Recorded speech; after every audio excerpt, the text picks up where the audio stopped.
And this is Weekly Sports Talk with Ed, episode 57. Let me turn this up a little bit. And yeah, other um, top 10 centers in the NBA. I'm gonna get into that, which I think actually I'm gonna start with the top 10 centers in the NBA. Then I talk about the Liv Golf UK stuff, impact recap, and a lot more that I want to get into. But I'm gonna start with the top 10 centers in the NBA, in my opinion.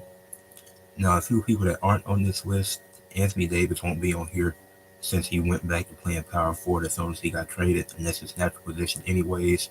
So I won't have Anthony Davis on this list. And he's been a center, a power forward most of his career anyways. Miles Turner, his rebounding is too bad for me to put him on this list. And he's also not, that playoff run really got me looking at Miles Turner differently, so it's hard for me to put him on this list. Jared Allen has been an all-star since his second season with the Cavs. His defense has still been pretty good, top 10 DPOY finished once, led the league in games played last season with 82 and in field goal percentage at 70 this past season. But in three playoff runs with the Cavs, wasn't great, solid at best. So those are the three guys that's not making it. Anthony Davis, it's not because of production, it's just because he isn't really a center. And as soon as he got to Dallas, he was back playing power forward. And then Miles Turner and Jared Allen, those are the two honorable mentions for the top 10 centers.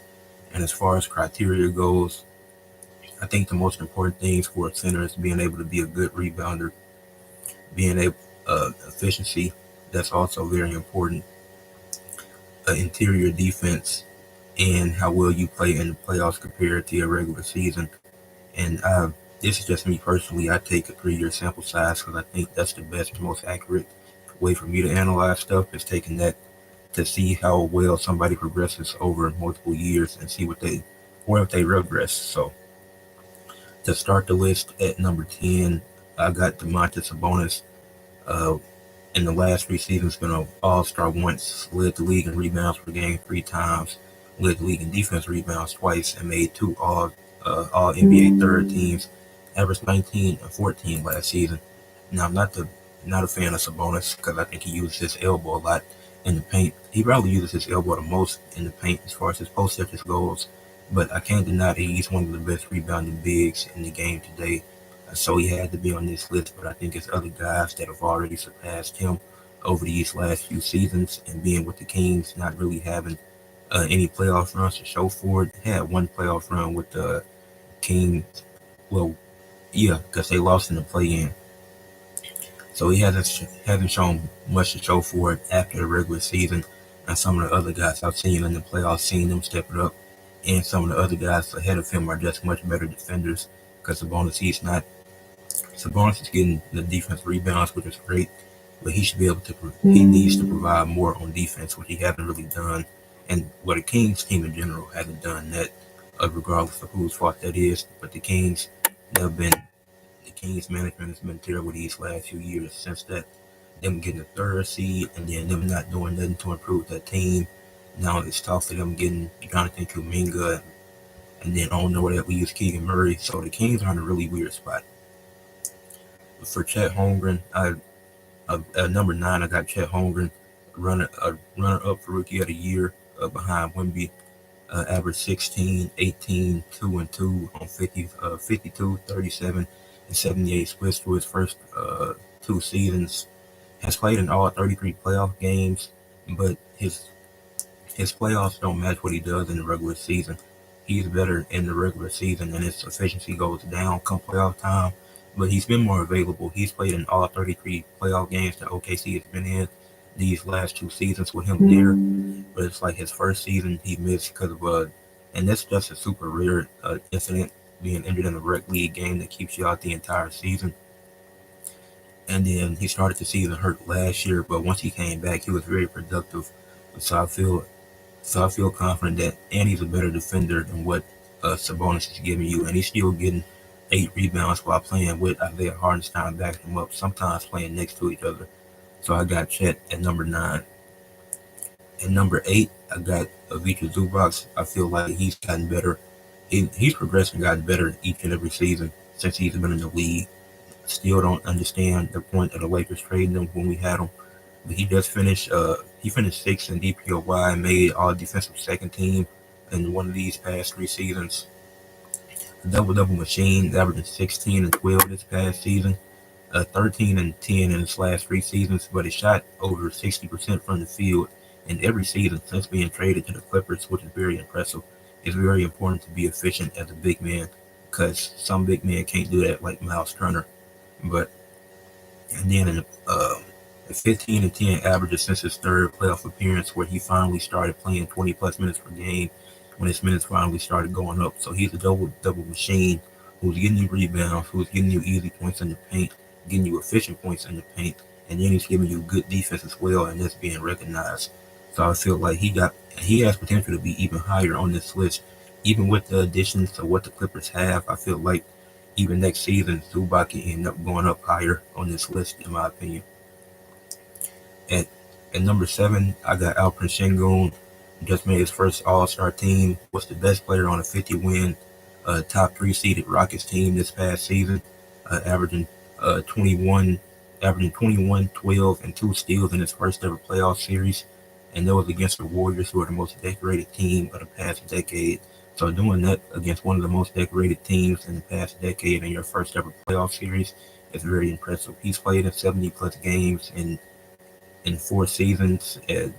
Well, he's played in that in 3 seasons, except for his only time he didn't do that was his third season out of the 4 he's played so far. And excluding his rookie year where he was coming off the bench, he's averaged 18, 9, and 4 in the in seasons 2 through 4 with the Rockets.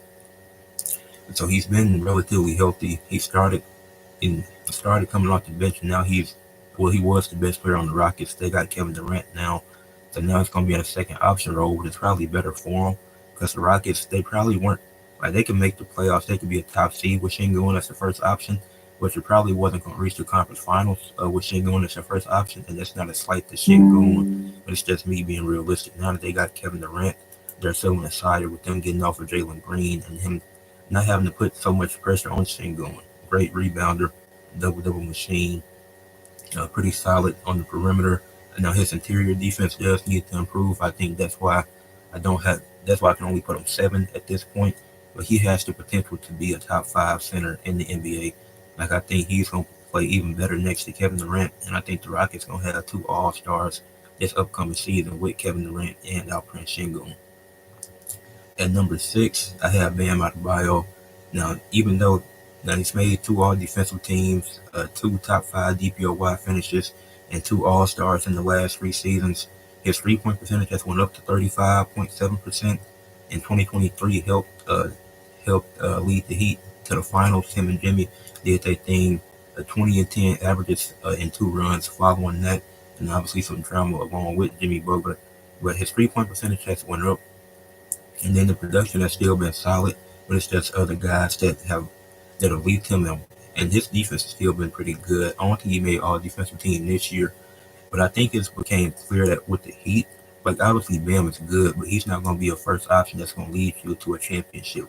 He's going to get you great defense, he's going to get you rebounds, and he's going to step it up come playoffs. He's developed a good mid-range shot. The 3-point percentage has went up to 35, and he's attempting more threes, which I think that's good for Bam. But I can't put him as a top 5 center right now. I think he's fell down a little bit, and not super far, but just a little bit. And number 5, this might cause some controversy, but if you've seen the criteria that I listed earlier, you'll understand. But at number 5, Victor Wembanyama. In only 2 seasons, he's already a 2-time block champion, and he won the second one playing just 46 games this past season. All defensive first team in his rookie year, second in DPOY his rookie season. 22.5 points per game, 10.8 rebounds per game, 3.8 assists per game, and 3.7 blocks, 1.2 steals over his career in these first 2 seasons. And he's doing that on 47, 34, 81 splits. Now, I wish the field goal percentage was a bit higher, especially compared to the guys that I have above him. They're a bit more efficient. And it's not that Wemby is like so inefficient. That's not what I'm saying. But I'm hoping he can get that 47 up to 50% in this next season. Obviously, he can only play 46 games due to a blood clot, but he should be ready for next season. and I'm expecting a lot out of Wemby. But the reason why I can only put him at 5 is because I haven't seen any playoff runs out of Wemby. Now, obviously, I can't fault him for that, as he came into a bad team at the time, and the Spurs wasn't doing much at the time. But it's hard for me to judge him when I haven't seen a playoff run yet. But he's so dominant offensively and defensively that he can lead the league in blocks in just 2 seasons and just playing 46 games. That's so impressive that I can't put